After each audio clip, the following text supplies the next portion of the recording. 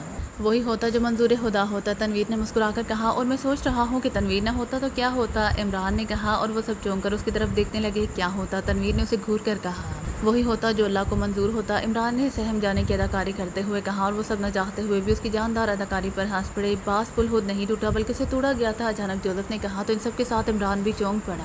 توڑا گیا تھا؟ کیا مطلب؟ کس نے توڑا ہے؟ ہم نے تو اس طرف کسی کو نہیں دیکھا تھا، عمران نے انتہائی حیرت بھرے لہجے میں کہا۔ ہاں واقعی، مگر ہم اس طرف چٹان کے قریب ہی تھے اور وہاں کوئی بھی نہیں تھا۔ پھر تم ایسا کیوں کہہ رہے ہو کہ پل توڑا گیا تھا؟ جولیا نے بھی حیرت کا اظہار کرتے ہوئے کہا۔ مجھے ہوا میں ساگندی کی بو محسوس ہو رہی ہے، جوزف نے ادھر ادھر دیکھتے ہوئے کہا۔ ساگندی؟ کون ساگندی؟ یہ تمہاری کسی نانی کی سانس کا نام ہے یا دادی کی سانس کا؟ سلیمان نے برا منہ بنا کر کہا۔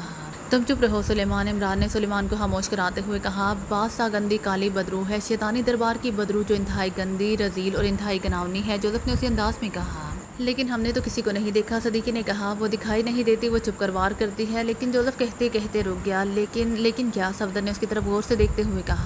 ایک منٹ، میں ابھی بتاتا ہوں، جوزف نے اٹھتے ہوئے کہا۔ اس سے پہلے کہ کوئی اس سے کچھ کہتا وہ دوسری طرف گھنی جھاڑیوں کی طرف دوڑتا چلا گیا۔ اسے کیا ہوا ہے؟ کہاں گیا ہے یہ؟ نعمانی نے حیرت بھرے لہجے میں کہا۔ اگر جولیا ہمارے ساتھ نہ ہوتی تو میں تم سب کو بتا سکتا تھا کہ جوزف جھاڑیوں کے پیچھے اپنی ٹینکی خالی کرنے گیا ہے، عمران نے کہا، اور وہ سب ہنس پڑے۔ کیا بےہودگی ہے؟ جولیا نے منہ بنا کر کہا۔ بےہودگی؟ میں نے ایسا کیا کہہ دیا ہے جسے بےہودگی کہہ رہی ہو؟ عمران نے انجان بن کر کہا، اور وہ سب ایک بار پھر ہنس پڑے۔ عمران صاحب، ہو سکتا ہے جوزف ٹھیک کہہ رہا ہو، ہم ڈارک ورلڈ میں شیطان جنات کا مقابلہ بلکہ ان کا خاتمہ کرنے کے لیے جا رہے ہیں۔ ممکن ہے انہیں معلوم ہو گیا ہو کہ ہم انہیں فنا کرنے کے لیے نکل کھڑے ہوئے ہیں۔ انہوں نے ہمارا راستہ روکنے کے لیے کسی شیطانی ذریعت کو یہاں بھیج دیا ہو، چوہان نے کہا۔ کیا ڈارک ورلڈ جن ہم جنات سے لڑنے جا رہے ہیں؟ سلیمان نے یک لحظہ خوفزدہ ہو کر بری طرح سے اچھلتے ہوئے کہا۔ کیوں، کیا تمہیں نہیں پتا؟ ہاور نے اسے دیکھ کر کہا۔ نہیں صاحب، یہ کیا کہہ رہے ہیں؟ جنات؟ ہم جنات سے لڑنے جا رہے ہیں، سلیمان نے عمران کی طرف دیکھ کر انتہائی حیرت بھرے لہجے میں کہا۔ مجھے کیا پتا کیا کہہ رہے ہیں، میرے کان تو بند ہیں، عمران نے منہ چلاتے ہوئے کہا۔ اللہ کے لیے صاحب مجھے بتا دیں، اگر آپ واقعی جناتی دنیا کی طرف جا رہے ہیں تو مجھے بتا دیں۔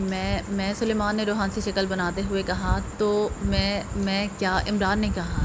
تو میرا مطلب ہے اگر آپ نے جناتی دنیا میں جانا ہے تو جائے، میں آپ کے ساتھ نہیں جاؤں گا۔ جناتی دنیا میں جانے سے تو بہتر ہے کہ میں اسی کھائی میں کود کر جان دے دوں، سلیمان نے تیز تیز بولتے ہوئے کہا۔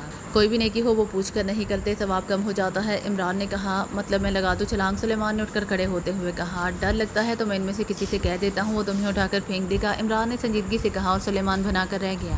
اس سے پہلے کہ وہ کچھ کہتا، جوزف جھاڑیوں کے پیچھے سے نکل کر دوڑتا ہوا واپس آ گیا۔ اس کے چہرے پر شدید پریشانی کے تاثرات دکھائی دے رہے تھے۔ باس اس نے دور سے ہی چلاتے ہوئے کہا۔ اسے دیکھ کر وہ سب اٹھ کر کھڑے ہو گئے۔ کیا بات ہے، اس قدر گھبرائے ہوئے کیوں ہو؟ نزدیک آنے پر عمران نے اس سے پوچھا۔ وہ آئی تھی باس، وہ ساگندی ہی تھی، اس نے پل توڑ کر ہمیں ہلاک کرنے کی کوشش کی تھی، جوزف نے تیز سے بولتے ہوئے کہا۔ ان سب کے چہروں پر حیرت لہرانے لگی۔ صاف صاف کہو، کیا کہنا چاہتے ہو، عمران نے سنجیدگی سے کہا۔ باس، میں نے فادر جوشوا سے رابطہ کیا تھا، اس نے مجھے بتایا ہے کہ شیطانی دربار کی ساگندی جس کا نام حبیلہ ہے، اسی نے پل کے پلرز توڑے ہیں۔ وہ ہمیں ہلاک کرنا چاہتی تھی تاکہ ہم آگے نہ بڑھ سکیں اور نہ ڈارک ورلڈ میں داخل ہو سکے، جوزف نے کہا۔ اب وہ کہاں ہے؟ اگر اس نے ہم پر ایک حملہ کیا ہے تو وہ دوسرا حملہ بھی تو کر سکتی ہے، عمران نے کہا۔ یس باس، وہ دوسرا حملہ کرنے ضرور آئے گی، بلکہ وہ اس وقت تک ہم پر حملے کرتی رہے گی جب تک ہم ہلاک نہیں ہو جاتے۔ اسے ہر حال میں ہمیں ڈارک ورلڈ میں جانے سے روکنے کے لیے بھیجا گیا ہے، جوزف نے کہا۔ کیا اسے تابوش نے بھیجا ہے؟ عمران نے ہونٹ چباتے ہوئے کہا۔ یہ ساگندی گندی بے حد روحیں خطرناک ہیں، یہ ہمیشہ چھپ کر حملہ کرتی ہیں۔ یہ ساگندی ایک کمزور ذریعت ہے لیکن اتنی بھی کمزور نہیں کہ ہمیں نقصان نہ پہنچا سکے، جوزف نے کہا۔ کیا مطلب؟ عمران نے کہا۔ بعض دو ساگندیاں ایک تاریک رات میں پیدا ہوئی تھیں۔ ان دونوں کی پیدائش میں 2 ساعتوں کا فرق ہے۔ ایک ساگندی زابیلہ ہے اور دوسری حابیلہ۔ زابیلہ چونکہ بڑی ذریعت ہے اسی لیے وہ سامنے رہ کر بھی حملہ کر سکتی ہے اور چھپ کر بھی، اس کی طاقتیں حابیلہ سے زیادہ ہیں۔ چھوٹی ذریعت ہونے کی وجہ سے حابیلہ صرف چھپ کر وار کرتی ہے اور وار کرنے کے بعد اسے فوراً غائب ہونا پڑتا ہے۔ وہ یہ بھی نہیں جان سکتی کہ اس کا وار کامیاب ہوا ہے یا نہیں۔ دوسرا وار کرنے کے لیے اسے 2 ساعتوں کا وقت درکار ہوتا ہے۔ پہلا وار کرنے سے اس کی طاقت میں حاصل ہوا کمی آ جاتی ہے، جو 2 ساعتیں گزارنے کے بعد اس میں دوبارہ لوٹ آتی ہیں اور وہ ایک بار پھر وار کرنے آ جاتی ہے۔ اس کا دوسرا وار پہلے وار سے بڑا اور بھاری ہو سکتا ہے، اسی لیے ہمیں اس سے ہر حال میں بچنا ہوگا ورنہ وہ ہمارے لیے خطرناک ثابت ہو سکتی ہے، جوزف نے کہا۔ تو وہ اب یہاں نہیں ہے؟ جولیا نے ادھر ادھر دیکھتے ہوئے پوچھا۔ نہیں، اپنی طاقتیں پوری کرنے کے لیے اسے تاریکی میں جانا پڑتا ہے، لیکن 2 ساعتوں کے بعد وہ کبھی بھی اور کہیں سے بھی آ سکتی ہے اور وہ کہاں سے اور کیسا حملہ کرے اس کا پتہ نہیں چل سکتا، جوزف نے کہا۔ تمہیں بھی اس کا اندازہ نہیں ہوگا کہ ساگندی ہم پر دوسرا وار کیسے اور کس انداز میں کرے گی؟ تنویر نے پوچھا۔ اگر وہ ہمارے نزدیک ہوئی اور میں نے اس کی بو محسوس کر لی تو مجھے معلوم ہو جائے گا کہ وہ ہم پر کیسا وار کرے گی، ورنہ نہیں، جوزف نے کہا۔ اس سے بچنے کی کوئی احتیاطی تدبیر بھی تو ہو سکتی ہے، سفدر نے کہا۔ نہیں، ساگندی سے بچنے کے لیے وار ہونے سے پہلے کوئی احتیاطی تدابیر نہیں کی جا سکتی۔ اگر اس کے وار کا بروقت پتہ چل جائے تبھی اسے بچا جا سکتا ہے، جوزف نے جواب دیتے ہوئے کہا۔ دوسری ذریعہ زابیلہ کہاں ہے؟ کیا وہ بھی ہم پر وار کر سکتی ہے؟ عمران نے پوچھا۔ نوباس وہ کہاں ہے؟ اس کا مجھے پتہ نہیں چل سکا، لیکن اگر وہ یہاں آئی تو مجھے اس کا علم ہو جائے گا، جوزف نے کہا۔ جو ہوگا دیکھا جائے گا۔ یہ بتاؤ لاشا کا جنگل کہاں ہے؟ تنویر نے سر جھٹک کر کہا۔ لاشا کا جنگل یہاں سے بہت دور ہے، وہاں تک پہنچتے پہنچتے ہمیں کئی روز لگ جائیں گے، جوزف نے کہا۔ تمہیں اس جنگل تک پہنچنے کے راستوں کا علم ہے؟ جولیا نے پوچھا۔ نہیں، لیکن فادر جوشوا میری رہنمائی کر رہا ہے، وہ مجھے راستہ بتاتا جائے گا، جوزف نے جواب دیا۔ اگر فادر جوشوا تمہارے ساتھ ہے تو ساگندی کے بارے میں سے پوچھنے کے لیے تم جھاڑیوں میں کیوں گئے تھے؟ چوہان نے مسکراتے ہوئے کہا۔ فادر جوشوا مجھ سے علیحدگی میں بات کرنا پسند کرتا ہے، جوزف نے کہا۔ اچھا ٹھیک ہے، اب بتاؤ آگے کس طرف جانا ہے؟ عمران نے سر جھٹک کر کہا۔ آئے میرے ساتھ، جوزف نے کہا، اور ان سب نے اپنے بیگ اٹھا کر کاندھوں پر لادنے شروع کر دیے، جو پل پر سے اوپر آ کر انہوں نے کاندھوں سے اتار کر نیچے رکھ دیے تھے۔ جوزف انہی جھاڑیوں کی طرف جا رہا تھا جہاں سے وہ فادر جوشوا سے بات کر کے آیا تھا۔ وہ سب بھی اس کے پیچھے ہو گئے۔ گھنی جھاڑیوں کا سلسلہ دور تک پھیلا ہوا تھا۔ ان جھاڑیوں میں پگڈنڈیوں جیسے چھوٹے اور ٹیڑھے میڑے راستے بنے ہوئے تھے۔ جوزف انہی راستوں پر جا رہا تھا۔ ان اطراف سے شاید شکاریوں نے جھاڑیاں کاٹ کر راستے بنا رکھے تھے، انہیں دور درختوں کے جھنڈ دکھائی دے رہے تھے۔ جوزف اسی طرف جا رہا تھا۔ راستہ چونکہ تنگ تھا اور وہ ایک دوسرے کے آگے پیچھے چل رہے تھے، اسی لیے وہ آپس میں کوئی بات نہیں کر رہے تھے۔ وہ مسلسل 2 گھنٹوں تک ان جھاڑیوں میں بنے راستوں پر چلتے رہے، پھر جھاڑیوں کا سلسلہ ختم ہو گیا۔ اب ان کے سامنے کھلا میدان تھا اور میدان کی دوسری طرف جنگل شروع ہو جاتا تھا۔ وہ سب جھاڑیوں سے نکل کر میدان میں آ کر رک گئے۔ باپ رے، اب یہ میدان اور پھر جنگل، ہمارا یہ سفر ختم ہوگا بھی یا نہیں؟ سلیمان نے جھک کر اپنے گھٹنے دباتے ہوئے کہا، جیسے وہ چل چل کر بری طرح سے تھک گیا ہو۔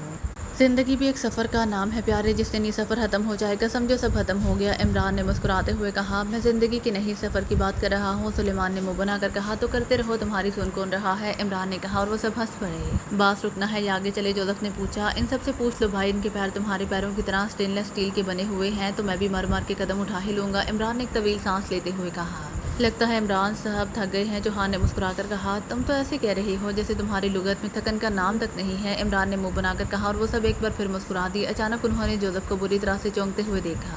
تمہیں کیا ہوا ہے؟ تم تو اس طرح سے اچھلے ہو جیسے تمہیں کسی زہریلی چونٹی نے کاٹ لیا ہو، سلیمان نے منہ بنا کر کہا۔ وہ آ گئی ہے باس، اس کے دوسرے وار کے لیے تیار ہو جاؤ، جوزف نے سرسراتے ہوئے لہجے میں کہا۔ اور وہ سب بری طرح سے چونک پڑے۔ ابھی وہ ادھر ادھر دیکھ ہی رہے تھے کہ اچانک زمین بری طرح سے لرز اٹھی، ساتھ ہی تیز اور انتہائی خوفناک گڑگڑاہٹ کی آواز سنائی دی۔ پھر انہوں نے ایک انتہائی خوفناک اور دل دہلا دینے والا منظر دیکھا۔ ان کے سامنے زمین پر ایک سیاہ لکیر سی بن گئی تھی جہاں سے زمین پھٹ رہی تھی۔ طارق کی سرکردگی میں کرنل فریدی اور اس کے ساتھ بھی تھوڑی ہی دور گئے ہوں گے کہ اچانک سامنے ایک گنے درخت کی شاخیں، تڑیاں اور پتے ٹوٹ کر نیچے گرے، ساتھ ہی ایک دوہیکل سیاہ گوریلا درخت سے چھلانگ لگا کر ان کے سامنے آ گیا۔ گوریلے کو دیکھتے ہی وہ سب جھٹک گئے۔ انہوں نے فوراً مشین پسٹلز کا رخ گوریلے کی طرف کر دیا جو بدستور ان کے ہاتھوں میں ہی تھے۔ گوریلا طارق سے چند فٹ کے فاصلے پر کھڑا تھا، اس کے جسم پر جا بجا زخم دکھائی دے رہے تھے جہاں سے خون رس رہا تھا۔ گوریلے کی آنکھیں سرخ تھیں اور وہ طارق کی طرف انتہائی ہونہار نظروں سے گھور رہا تھا۔ رک جاؤ، کوئی اس پر فائرنگ نہیں کرے گا، طارق نے ہاتھ اٹھا کر کہا اور کرنل سمیت سب کی انگلیاں ٹریگر دباتے دباتے رک گئیں۔ یہ وہی گوریلا ہے طارق صاحب جو زخمی ہو کر بھاگ گیا تھا، کرنل فریدی نے طارق سے مخاطب ہو کر کہا۔ میں جانتا ہوں یہ زخمی ہے اور پہلے سے زیادہ خطرناک ہو چکا ہے، لیکن میں چاہتا ہوں کہ تم میں سے کوئی اس پر فائرنگ نہ کرے، میں خود اسے ہلاک کروں گا، طارق نے کہا۔